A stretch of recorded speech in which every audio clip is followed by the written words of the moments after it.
Bonjour à vous, les passionnés de low-code et de no-code. Je vous présente mes meilleurs vœux pour 2023, un petit peu en avance évidemment, puisque la vidéo suivante ne sortira pas dans les temps. Et aujourd'hui, donc, nous allons comparer deux outils bien connus dans le milieu, à savoir Coda et Notion.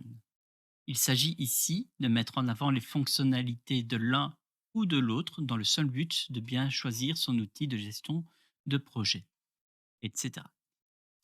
Ces deux plateformes offrent de nombreuses fonctionnalités pour vous aider à gérer vos tâches, votre calendrier et vos documents de manière efficace. Alors, prêt à découvrir lequel de Coda et Notion est le plus adapté à vos besoins de création de boutons? Regardez notre vidéo pour en savoir plus. Mais comment savoir lequel est le plus adapté à vos besoins de création de boutons? Je vais vous en faire la démonstration maintenant donc sur les deux logiciels en question. Donc pour ce faire, j'ai construit une page, hein, de plus compliqué, de plus simple, pardon. J'ai simplement fait new page et je lui ai donné un titre ainsi que à la page principale qui héberge la page en dessous. Donc ensuite, j'ai commencé par adapter un petit peu le contenu, mais ceci, on n'en tient pas compte puisque ce n'est juste qu'à titre illustratif et préparatif pour les futures vidéos de comparaison entre ces deux outils qui sont vraiment aussi bons l'un que l'autre. Donc j'avais conçu au préalable un tableau de comparaison que voici.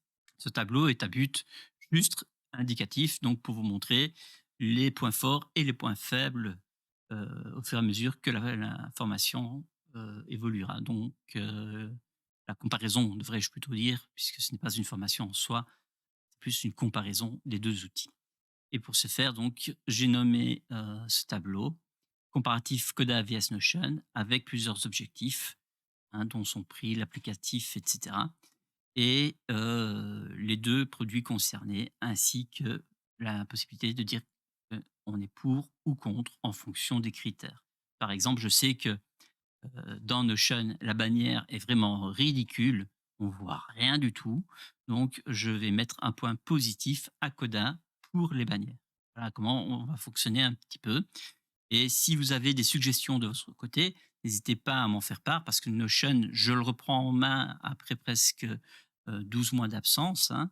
L'air de rien, ça fait beaucoup, il y a beaucoup de choses qui ont changé et je ne suis peut-être pas le plus objectif non plus puisque j'ai une légère préférence pour Coda. Ayant testé les 2 outils, je retrouve plus de facilité, sur Coda que sur Notion. Mais je reste le plus objectif possible, bien évidemment.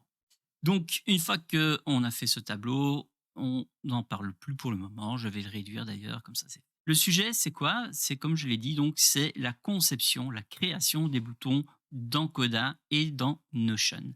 Quel est l'outil le plus utile, le plus facile à utiliser pour concevoir les boutons, pour vous aider à gérer au quotidien vos tableaux, par exemple, ou vos actions?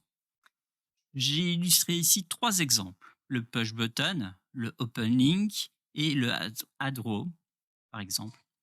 Donc, je vais vous expliquer pourquoi j'ai fait ces 3 boutons, mais d'abord, avant de vous expliquer, je vais vous montrer comment on fait. Pour ce faire, vous avez 2 possibilités.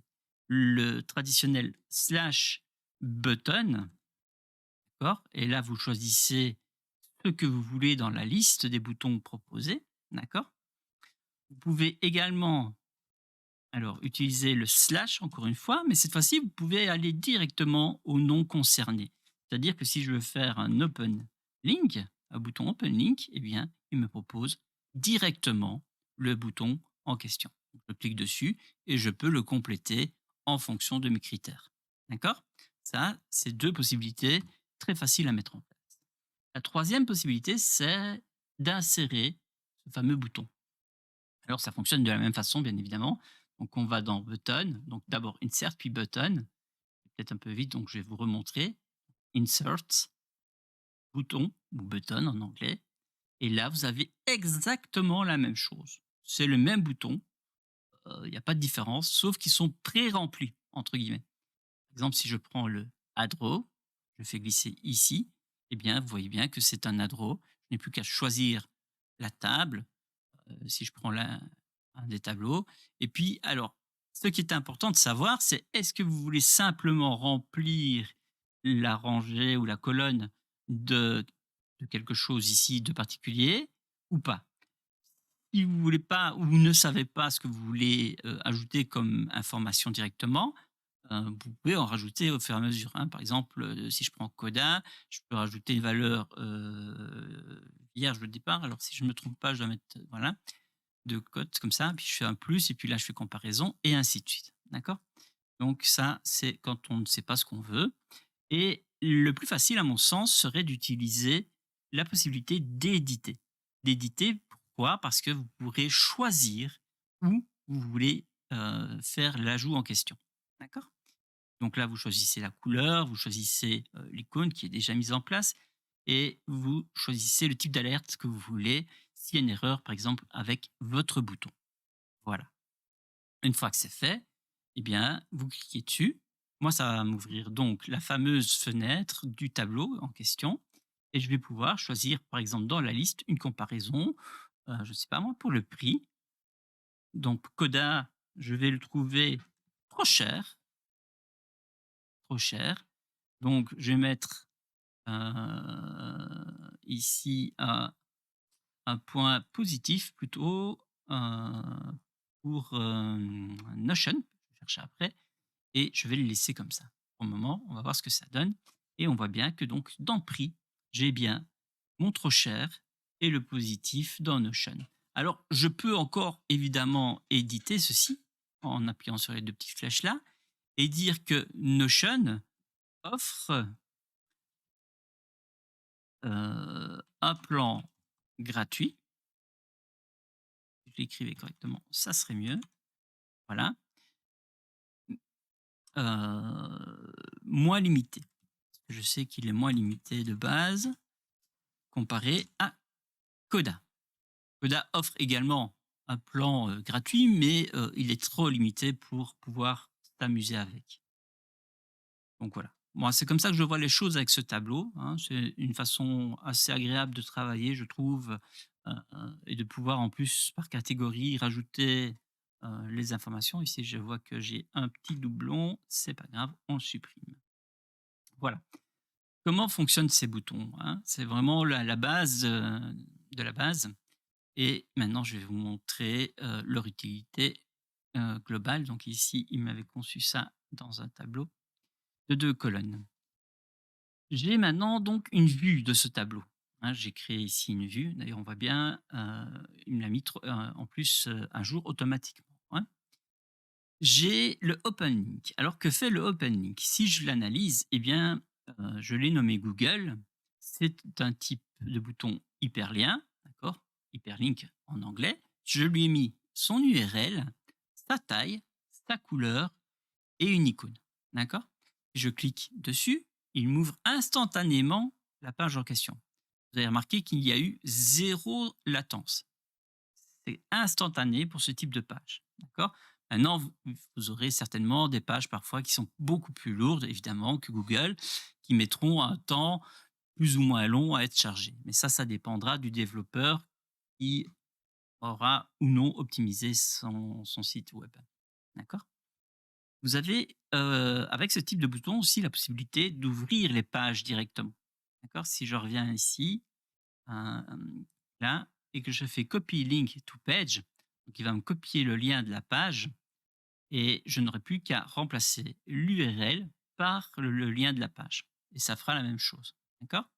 Ça fonctionne aussi, et c'est ça qui est bien. Alors, si je ne me trompe pas, à moins qu'il ait changé, le copy link ici, voilà, on peut très bien l'utiliser ici aussi pour l'utiliser comme une encre, tout simplement. Donc là, maintenant, j'ai mon bouton, et si je clique dessus, je remonte bien sur le tableau au-dessus. D'accord. Donc soyez attentifs à ça, c'est très pratique dans la vie de tous les jours, quand on crée des bases de données comme ça. Avoir des petits raccourcis qui permettent de gagner du temps, eh bien, je trouve que c'est un luxe. Parce que tous les outils ne le proposent pas, et cette facilité de pouvoir utiliser un seul bouton pour faire 2 actions, puisque ici, en l'occurrence, on peut en faire plusieurs, eh bien, c'est quand même extraordinaire. Deuxième bouton, c'est le push button, d'accord? Donc qu'est-ce qu'il fait? Bah, il pousse sur un autre bouton. Tout simplement, il va pousser sur open hyperlink, pardon, et il va me faire donc la même chose que tout à l'heure. Donc ça fonctionne également si on avait des boutons dans une colonne, ici par exemple, si j'avais mis, button et que j'avais complété par, des actions précises et cetera. Voilà, je ne sais pas trop quoi mettre, mais vous avez compris le principe. En soi, ça n'est pas on peut par exemple mettre notifier un utilisateur, utilisateur spécifique, et puis vous mettez votre message et ainsi de suite. Très pratique, hop, quand on fait du partage d'informations, dans les CRM, par exemple. D'accord? Donc vous appuyez sur push button et ça va évidemment cliquer sur tous les boutons en fonction de certains critères, puisqu'encore une fois, il ne faudrait pas qu'il clique sur tous les boutons systématiquement. Il faudrait, par exemple, qu'on rajoute une condition. D'accord? Par exemple, une checkbox, pardon, qui, une fois coché, active le bouton et vous permettre à ce moment-là, en appuyant sur le bouton, de cliquer sur tous les boutons qui correspondent aux critères qu'on a donnés. D'accord? Ensuite, on a le fameux add row. Le add row, c'est pas compliqué. Si je clique dessus, hop, j'ajoute une rangée, d'accord? Une comparaison comme tout à l'heure, comme je vous avais montré. Hein, c'est la même chose, donc je ne vais pas le refaire puisque je vous l'ai montré un peu plus haut, mais vous choisissez en fonction, de ce que vous avez, acquis comme connaissance. Voilà, donc c'est vraiment la même chose. On ajoute d'ailleurs, il me l'a fait, je vais le supprimer de suite. Ça ne sert à rien de faire des doublons pour dire de le faire. Ensuite, je pense que j'ai fait le tour. Pour Codin, on n'a plus d'autres possibilités de faire des boutons comme ça. Ouais, je suis persuadé de ne pas avoir oublié quoi que ce soit cette fois-ci à ce niveau-là. Donc, on a vu tout ce qu'on pouvait faire avec Coda, c'est quand même pas négligeable. Il y a énormément de possibilités et ça vous fait évidemment gagner beaucoup, beaucoup de temps comparé à Notion, qui lui est beaucoup plus limité, malheureusement pour ceux qui préfèrent Notion, dans ce type de fonctionnement. On va donc passer maintenant sur Notion et j'avais aussi commencé à préparer, j'ai pas terminé le tableau parce que, je ne voyais pas trop l'intérêt tout de suite, mais c'est pas très grave. Donc on va utiliser la même fonctionnalité que j'ai montré tout à l'heure, donc on va utiliser le slash et on va taper bouton, puisque maintenant Notion est en français. Donc c'est vraiment un point positif, je trouve, pour, les non anglophones ou ceux qui ont beaucoup de mal à utiliser l'anglais ou à le comprendre. Donc c'est un plus qui n'est pas négligeable. Comme vous pouvez le constater, donc ceci ressemble étrangement à un bouton. Vous constaterez bien que, évidemment, comparé à Coda, les boutons n'ont pas le même look, hein. Et encore une fois, je vous renverrai vers la vidéo des boutons personnalisés. Vous verrez, la différence est assez impressionnante. On peut ajouter un nom au bouton, d'accord, pourquoi pas. Donc, configurer le bouton. Elle sera donc le nom de ce bouton.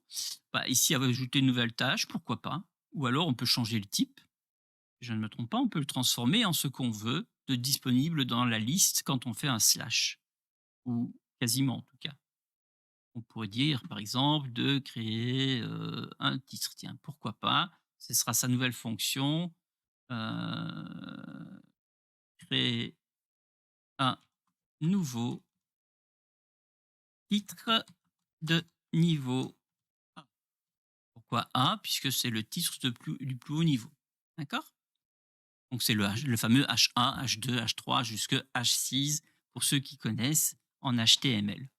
Je vous invite d'ailleurs à découvrir ce langage qui est vraiment simple à apprendre. Ce n'est que du texte. D'accord. Donc, je ferme et j'ai maintenant un bouton. Puisque là, je clique dessus. Voilà, je peux ajouter mon titre. Titre, concevoir des boutons dans Notion. OK. Alors, vraiment parce qu'il veut un petit point. Il me raconte, ben, le correcteur orthographique parfois est un peu capricieux. Bref, c'est pas le sujet de la vidéo et donc je vais aller, voir ce que j'ai comme option.